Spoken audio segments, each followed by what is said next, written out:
यीशु मसीह के नाम से आप सब शुभ संदेश के दर्शकों को फिर से मैं स्वागत करती हूँ। धन्यवाद करती हूँ, परमेश्वर ने हम सबको एक और मौका दिया यीशु मसीह के चरणों में बैठ के पवित्र शास्त्र बाइबल से कुछ बातें हम सीख सके, समझ सके, अमल कर सके और उनकी आशीषों का हम वारिस बन सके। छोटी सी प्रार्थना के साथ इस कार्यक्रम को हम शुरुआत करेंगे। बाद महान सामर्थ्य पिता, राजाओं का राजा, प्रभुओं का प्रभु, ईश्वरों का ईश्वर, पूरा ब्रह्मांड को रचने वाला, नियंत्रण रखने वाला परमेश्वर, हम यीशु के लहू के द्वारा आपके अनुग्रह सिंहासन पर आते हैं पिता। आपके अनुग्रह दया को मांगते यीशु। साम 119 वर्स 18 में जो लिखा है, प्रभु तेरे अद्भुत बात देखने के लिए हमारी आत्मिक आंखें खोलिए प्रभु यीशु, ताकि हम उस भेद को प्रभु यीशु जान सके। तेरी उजाला प्रकाशन प्रभु हमारे जीवन में प्रभु हम उतारने पाए यीशु, और उस उजाले में हम लगातार मसीह जीवन में हम चलते भी रहें प्रभु। एक जयवंत मसीह जीवन को हम बिता सके, एक अद्भुत सामर्थ्य गवाह आपके लिए बन सके। यीशु मसीह के जीवित नाम से इस प्रार्थना को हम मांगते हैं। सुनिए, ग्रहण कीजिए परम पिता। आमीन आमीन आमीन। जो विषय लिया है ये है, how do we have a happy marriage. कैसे एक सुंदर और खुशी का एक शादीशुदा जिंदगी का हम बिता सकते हैं। How do we have a happy marriage, healthy relationships. इस विषय पे आज हम देखते हैं। हम देखते हैं बाइबल सबसे पहले उत्पत्ति में हम देखते हैं, जब आदम को रचा परमेश्वर ने बोला, it's not good for man to be alone, I will give him a helpmate. आदम को अच्छा रहना अच्छा नहीं है, उनका एक सहायक मैं दूंगा। उसके रीढ़ की हड्डी से निकाल के नर और नारी बनाए, और फिर उसने कहा कि फलो फूलो और पृथ्वी पर राज करो, मल्टीप्लाई, सबड्यू द अर्थ। ऐसे परमेश्वर ने पहला विवाह बाइबल में हम शुरुआत में विवाह पहले हम शुरुआत में देखते हैं, अंत में फिर कलीसिया और दुल्हा, ये दोनों, दुल्हा कलीसिया को दुल्हन के रूप में, दोनों एक वेडिंग के रूप में, फिर अंत भी ऐसे होता है। So Bible starts with the wedding and Bible also ends in wedding. और फिर इस सेवकाई शुरुआत में सबसे बड़ी चमत्कार भी हम ये देखते हैं कि वेडिंग इन काना, यीशु मसीह स्वयं एक वेडिंग को अटेंड करते हैं अपने चेलों के साथ, मरियम, माता मरियम के साथ। You find it in John chapter 2, यूहन्ना दूसरा अध्याय में एक वेडिंग यीशु मसीह अटेंड किया है, ये भी हम देखते हैं। तो आज हम थोड़ा सा अपना शादीशुदा जिंदगी को कैसे बिताना है, बच्चों को कैसे परवरिश करना है, little bit we see what are the challenges we find in a married life, in a family life, हम देखते हैं, और फिर कैसे इस चुनौतियों को सामना कर सकती हूँ। तो ये पवित्र आत्मा का सहायता से मैं खुद अपने अनुभव से कुछ पॉइंट्स आपके सामने रखना चाहती। I am married almost now 40 years and I have so much of experience with my children in my married life। मैं खुद जो पवित्र आत्मा गाइड किया आपके सम्मुख रखते हैं। सबसे पहले जो इंग्रेडिएंट्स, जैसे कोई रेसिपी बनाते हैं, सपोज एक चिकन बिरयानी, बट उसमें बहुत सारे चीजें चाहिए होता है, बहुत मसाला, सॉल्ट और चिकन का pieces, rice, some vegetable, so many things we need. So इसी प्रकार से हम एक अच्छा हैप्पी मैरिड लाइफ के लिए भी बहुत सारे चीजों की जरूरत है। और फिर उस चीजों का हम देखेंगे, एनालाइज करेंगे, क्योंकि एक जनरेशन टू जनरेशन भी बहुत सारे चैलेंजेस जो है बदलते जाएंगे, बहुत सारे चेंजेस होते जाएंगे, बदलाव आएंगे। तो फिर भी हम कुछ चीजों को, जो मेजर चैलेंजेस है, उसको हम समझ सकते हैं। कई बार शादी जब करने से पहले कपल्स को हम मैरिज काउंसलिंग में भी भेजते हैं या हम खुद काउंसिल करते हैं। So it's very important to know some things, those who are getting married, also who are already married, उन दोनों के भी एक ये जो एपिसोड है बहुत लाभदायक होगा। सबसे पहले पॉइंट मैंने लिखा है, you have to adopt to each others taste, likes, dislikes.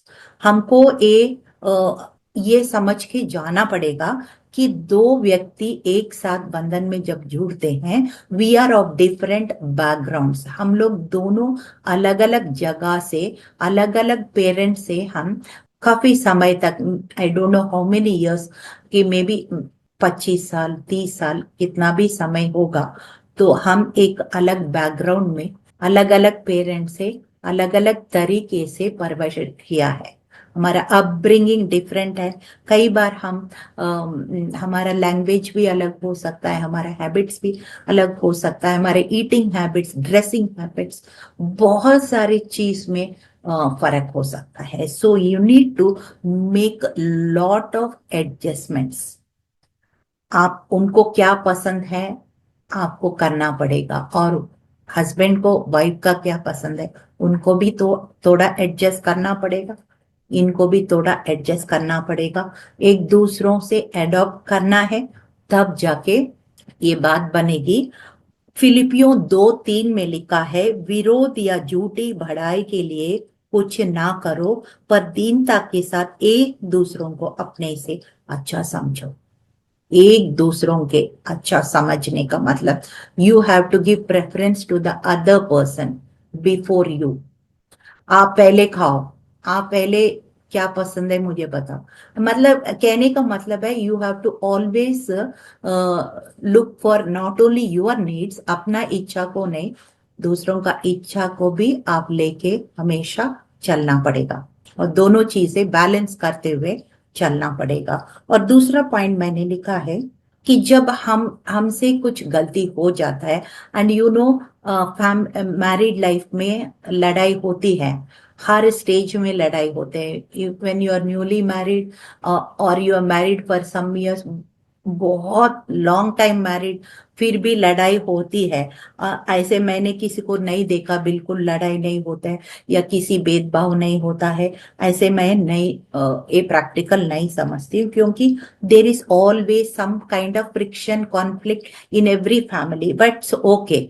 कई बार हम डिसएग्री करते हैं तो भी हमको, अगर हमने कुछ गलती किया है, हम ज्यादा फालतू बोला या ज्यादा कुछ गलत कुछ किया है, तो वी हैव टू क्विकली से sorry and we have to quickly come back. मतलब क्या है कि अनफॉरगेट एंड फॉरगिव, हमको भूल के फिर आगे बढ़ना है। वो जो बातें, लड़ाई के बातें या विरोध के बातें, हम अपने हृदय में रख के उसको पनपने नहीं देना है, ये मैं बता रही हूँ। इफिसियों 4:26, इफिशियंस 4:26 में लिखा है, क्रोध तो करो मगर पाप मत करो, सूर्य अस्त होने से तक तुम्हारा क्रोध ना रहे। So you have to quickly sort it out, ये बाइबल बताता है, और ऐसे करना भी है। और तीसरा पॉइंट कि ईगो प्रॉब्लम्स फ्लेयर अप, जब अचीवमेंट्स करते हैं ना, कुछ हासिल करते हैं, तो कई बार कई चीजों में कुछ ईगो प्रॉब्लम्स हो जाता है एक दूसरों को, लेकिन हाँ, एक जने कम से कम झुकना ही पड़ता है। एक जन दोनों ईगो लेके बैठेंगे तो फिर बात नहीं बनेगा, क्योंकि वो बात बिगड़ जाएगा। दोनों ईगो लेके बैठेंगे, और एक समय झुकना पड़ता है, और बल्कि दोनों झुकने से और भी अच्छा होता है, क्योंकि वचन लिखा है, नीति वचन इसलिए कि हमेशा हम तारीख के हिसाब से नीति वचन पढ़ेंगे तो बहुत विजडम हमें मिलता है, बहुत बातें। ये प्रोवर्ब्स किताब में लिखा है, प्रोवर्ब 16:18 में लिखा है, विनाश होने से पहले घमंड आता है।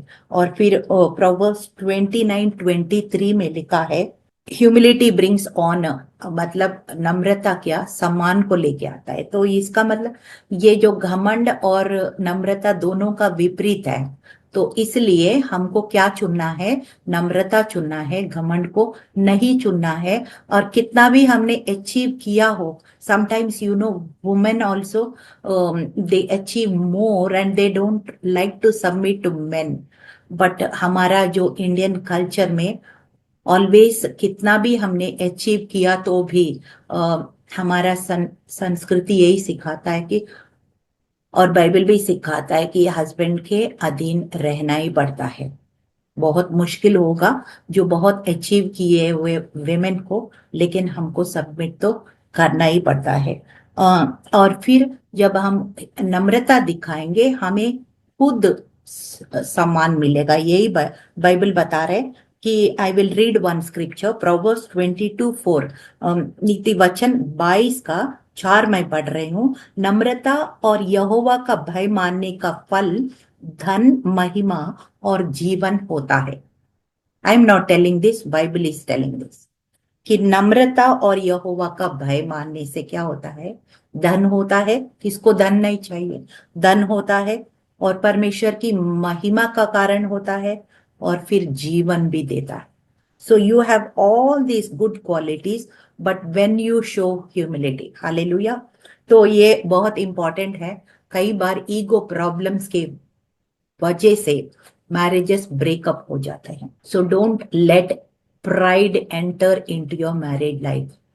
फिर हम फोर्थ पॉइंट मैंने देखा है, कई बार प्रॉपर कम्युनिकेशन नहीं होने से भी मिसअंडरस्टैंडिंग आ सकता है, क्योंकि या शक आ सकता है या डाउट आ सकता है एक दूसरों का रिलेशनशिप में। So it's always very good to communicate with each other.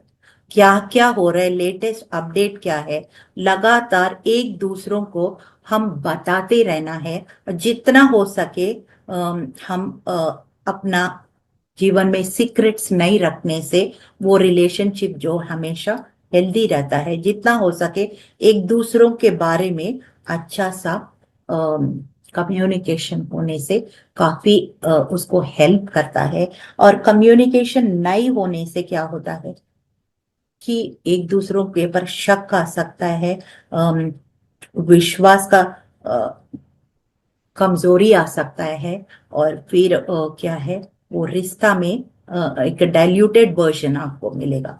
कि इसलिए एक दूसरों को जितना हो सके हम लोग कम्युनिकेशन को प्रॉपर रखना है। एफिसियो 4:29 में ऐसा लिखा है, कोई गंदी बात तुम्हारे मुंह से ना निकले, पर आवश्यकता के अनुसार वही निकले जो उन्नति के लिए उत्तम हो, ताकि उससे सुनने वाले पर अनुग्रह हो। So we have to use, specially when you are angry, the words very carefully. हम लोग क्या करते हैं जब गुस्सा आ जाता है, कुछ भी अपने आप को बोल पड़ते हैं, अपने बच्चों को बोल पड़ते हैं, अपने किसी को भी कुछ भी बोल पड़ते हैं उस गुस्से के समय। ये अपना जबान के ऊपर कंट्रोल नहीं रखते हैं, and that should not be. हम कितना भी गुस्सा आने से अपना जबान को कंट्रोल करके गलत शब्द, अब्यूजिव वर्ड्स इस्तेमाल करने से हम केयरफुल रहना है। ये बहुत मुश्किल काम है, लेकिन ये तो करने का हम प्रयास लगातार करते रहना है। और फिफ्थ पॉइंट मैंने जो लिखा है, थर्ड पार्टी को, हस्बैंड वाइफ के बीच में थर्ड पार्टी कोई भी हो, उसको हमारे बीच में घुसने नहीं देना है। It always bring division, always you believe a lie, you get into deception. तरह तरह का प्रॉब्लम्स में फंसने का बहुत चांसेस होता है जब तीसरा व्यक्ति को, पति पत्नी के बीच में, आप किसी को परमेश्वर के अलावा किसी को घुसने नहीं दें। ये नहीं मैं बोल रही हूँ किसी के साथ आप संपर्क नहीं रखो, ऐसे नहीं बोल रहा, लेकिन जो हस्बैंड वाइफ का जो रिलेशनशिप है वो एक उनका जो संबंध के बीच में परमेश्वर के अलावा किसी थर्ड पार्टी को, मैंने देखा, मेरा मम्मी पापा या कई फैमिलीज में मैंने देखा है, always because of somebody else they both are fighting। इनके दोनों के बीच में कुछ नहीं होता है, तीसरा व्यक्ति के वजह से वो दोनों का बीच में लड़ाई होता है। It always causes quarrels and division and many kind of misunderstand. इसलिए हमेशा केयरफुल रहना है। हस्बैंड वाइफ के बीच में परमेश्वर के अलावा तीसरी व्यक्ति को उस दर्जा को कभी नहीं देना है। ये मेरा अनुभव है। और बाइबल में लिखा है कुलुस्सियों 2:8, चौकस रहो कि कोई तुम्हें उस तत्व ज्ञान और व्यर्थ धोखे के द्वारा अपना अहेर ना बना ले, जो मनुष्यों की परंपराएं और संसार की आदि शिक्षा के अनुसार तो है, पर मसीह के अनुसार नहीं है। और फिर रोमियो 16 और 17, अब हे भाइयों, मैं तुमसे विनती करता हूं कि जो लोग उस शिक्षा के विपरीत जो तुमने पाई है फूट डालने और ठोकर खिलाने का कारण होते हैं, उन्हें ताड़ लिया करो और उनसे दूर रहो। You have to have that discernment, परखने का आत्मा हमें चाहिए। ये लोग हमें डिविजन का कारण बन रहे हैं या हमें बीच में लड़ाई का कारण बन रहे हैं, ऐसा लोग से हमको दूर रहना है। ऐसे लोग से हम अवॉइड करना है। उन लोग से मतलब शामिल कम शामिल होना है। इस प्रकार से हम बहुत वाइजली हैंडल करना है। हमें पता है कि ऐसे लोग को अपने परिवार में घुसाएंगे तो क्या होगा, वो झूठ को हम बिलीव करते रहेंगे, डिसेप्शन में चले जाएंगे। क्योंकि झूठ का पिता कौन है?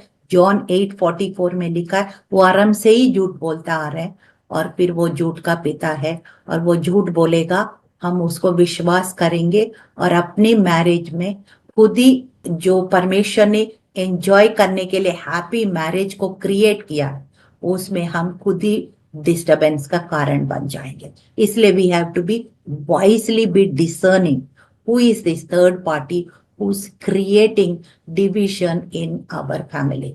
और फिर हम देखते हैं आगे, sixth point, jealousy and competition.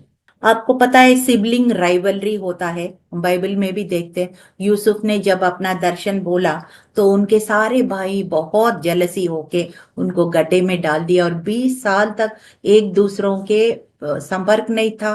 उनका पिताजी का कितना रो रो के उसका आंसू भी सूख गए। और फिर वो सोचा ये मर गया। कितना दुख उठाना पड़ा यूसुफ का जिंदगी में, कितना साल के बाद जाके फिर रेस्टोरेशन हुआ। ये सब क्यों हुआ? Because his brothers were jealous of, jealousy और कंपटीशन। इससे भी हम बच के रहना है। और फिर हम देखते हैं केन और आबिल, जो एबल का ऑफरिंग परमेश्वर ने ग्रहण किया, केन का ग्रहण नहीं किया, तो वहां मर्डर भी हो गया, वहां पे क्या क्या हो गया। सो jealousy and competition is not a good thing in a family or in marriage। ये चीज को भी हम ध्यान में रखना है। और एक सेवेंथ पॉइंट ये है कि our focus should always be correct। कई बार मैंने देखा फैमिलीज में पैसा का दहेज को लेके या अपना कास्ट को लेके या हमारी बैकग्राउंड को लेके या हमारी जो अपीयरेंस को देख के या हमारी फैमिली बैकग्राउंड या पॉपुलैरिटी को देख के बहुत सारे जो वर्थलेस थिंग्स, व्यर्थ बातों के लिए हम लड़ाई करते रहते हैं। और व्यर्थ बात के लिए हम एक दूसरों से बोलते हैं। नहीं तो इकोनॉमिक स्टेटस, तुम अमीर फैमिली से आए, मैं गरीब फैमिली से आए, हमारा इतना इन्फ्लुएंशियल, मतलब बहुत सारे हमारा ये है, लोग हमें जानते हैं, हमारा ये है वो है, सो मेनी थिंग्स। और मे बी योर अपीयरेंस और कलर ऑफ योर स्किन, ये सारी चीज असली में हार्डली मैटर्स। अल्टीमेटली जब हम शादी होके आते हैं घर बसाने के लिए, तो these things hardly matters. All it matters is how do interact with each other, how is your family, आपस में कैसे अंडरस्टैंडिंग है, कैसे एक दूसरों को इज्जत देते हैं, कैसे एक दूसरों से प्यार करते, कैसे एक दूसरों को केयर करते हैं। ये बहुत सारे जो व्यर्थ बातों में हम अपना समय को वेस्ट करते हैं, अपने पैसे को वेस्ट करते हैं, अपने टैलेंट को, एनर्जी को वेस्ट करते हैं, ये सारे लोग जो ताने मारते हैं उनके बीच में आ जाते हैं। ये सारे चीज को हम दूर रखना है, क्योंकि बाइबल बताते हैं मत्ती 6:33, seek ye first the kingdom of God and his righteousness, then all things shall be added unto you। कई बार हो सकता है जॉब चला गया हो और पैसा बिल्कुल खत्म हो गया हो, या कई बार कुछ हम लोग कुछ गलती हो गया किसी से, कुछ भी हो, you have to see that really true love, एक सच्ची प्यार से अपना मैरिज को बचा के रखना है। व्यर्थ बातों से हम अपना टाइम, टैलेंट, ट्रेशर को बचाना है। So you need to focus on the right things and you have right priorities in your life। एक प्राथमिकताएं जो समय देते हैं, टाइम देते हैं, टैलेंट देते हैं, धन देते हैं, ये किस चीज में निवेश करते हैं, ये सारे प्रायोरिटीज क्लियर होना चाहिए कि आपको देख के आपका बच्चे भी वो ही सीखते हैं। इसलिए हमको क्या करना है, we have to model your children in these things.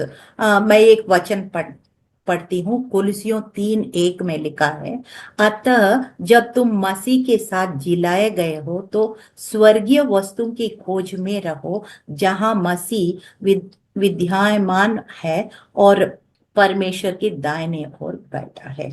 तो स्वर्गीय बातों पे ज्यादा अपना टाइम, टैलेंट, ट्रेशर को इन्वेस्ट करना है। जहां पे इन्वेस्ट किया, वही निवेश किया, वहीं पे आपको रिटर्न्स भी मिलेगा। इसलिए व्यर्थ बातों से बच के रहना है। और फिर उसके बाद लास्ट फ्यू पॉइंट्स, ये how to improve your relationships, how to improve your happiness in your married life. 3 steps बल्कि मैंने आपके लिए लिखा है। ये सबोदेशक 4:9-12 में लिखा है, 1 से 2 अच्छे हैं क्योंकि उनके परिश्रम का अच्छा फल मिलता है, क्योंकि यदि उनमें से एक गिरे तो दूसरा उसको उठाएगा, परंतु हाय उस पर जो अकेला होकर गिरे और कोई उठाने वाले ना हो। फिर यदि 2 जन एक संग सोए तो वो गर्म रहेंगे, परंतु कोई अकेला कैसे गर्म हो सकता है। यदि कोई अकेला पर प्रबल हो तो हो, परंतु 2 उसका सामना कर सकेंगे। जो डोरी 3 धागे से बटी हो वो जल्दी नहीं टूटती है। फैमिली में यूनिटी होना, कई बार शैतान ऐसे झूठ बोलेंगे, तुम अकेला ठीक है, ये तो हेडेक हो गया आपके लिए। ऐसे कभी नहीं सोचना, ये झूठ है, शैतान का झूठ है। एक दूसरों का हमारी जरूरत होता है। You will be good at something, he will be good at something. एक हमेशा 2 मिलके अच्छा परफॉर्म करते हैं, यही वचन में लिखा है। 1 से 2 हमेशा अच्छा होता है, और फिर एक गिरेंगे तो उठाने के लिए एक है। और फिर एक शत्रु आएंगे तो 2 जने मिलके उनसे लड़ना आसान है, अकेला लड़ना मुश्किल है। यही बात लिखा है ना, वचन में लिखा है, एक 1,000 दुष्टात्मा को भगाएगा, 2 10,000 दुष्टात्माएं को भगाएगा मिलके। अगर अकेले अकेले भगाएंगे 1,000 1,000, फिर 8,000 बीच में छूट जाएंगे।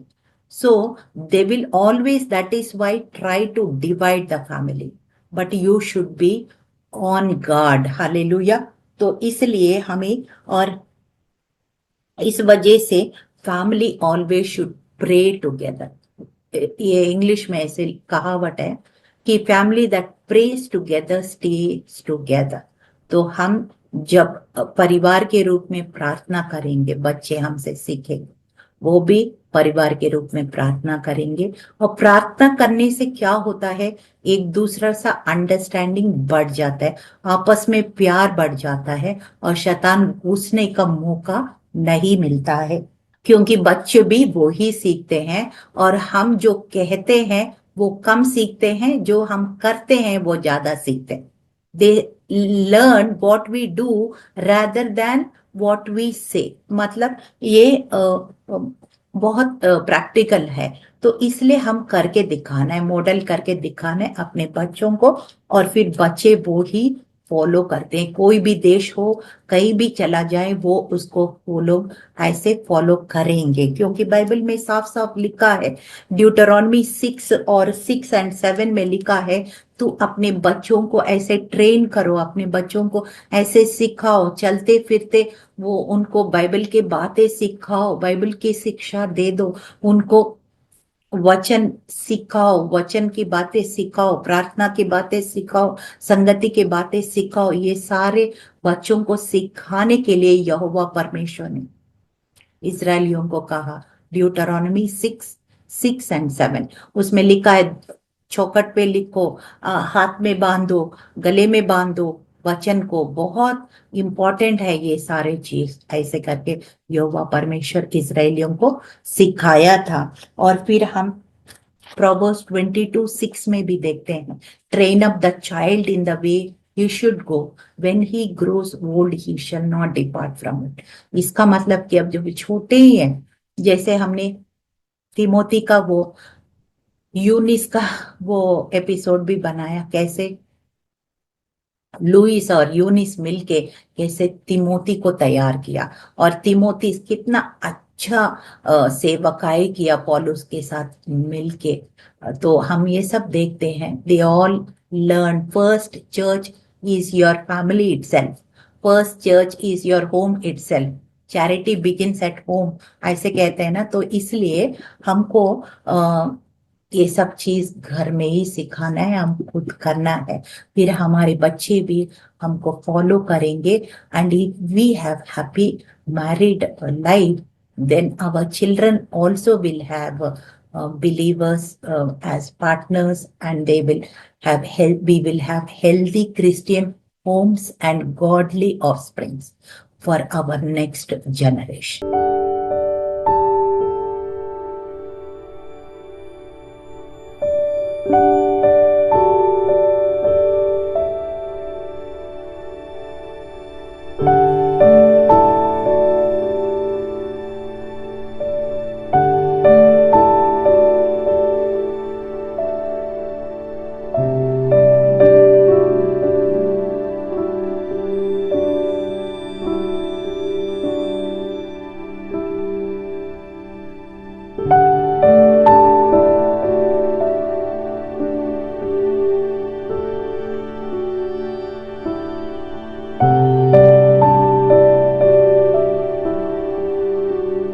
छोटी सी प्रार्थना के साथ इस कार्यक्रम को हम समाप्त करेंगे। धन्यवाद महान सामर्थी पिता, राजाओं का राजा, प्रभुओं का प्रभु, ईश्वरों का ईश्वर, प्रभु यीशु, हमने पवित्र आत्मा, आपने हमें वचन के द्वारा ये सिखाया है, how do we have happy marriages, Lord, how do we live a happy married life, Lord, and how we raise the next generation, how we raise healthy Christian homes and godly offsprings for the next generation, Lord। हमने इस बात पे देखा है, वचन से देखा है, चुनौतियों को देखा है प्रभु, कैसे हम प्रभु क्या क्या स्टेप्स लेना है कि अपने मैरिज को बरकरार रखने के, सुख संतोष में बने रहने के लिए हमने इंग्रेडिएंट्स क्या चाहिए, वो सारा बातें हम सीखा है प्रभु यीशु।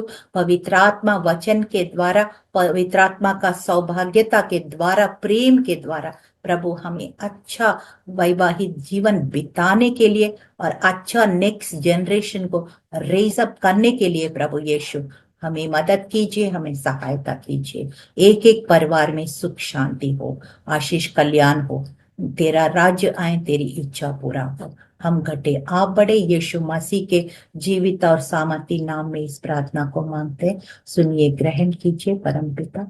आमीन आमीन आमीन।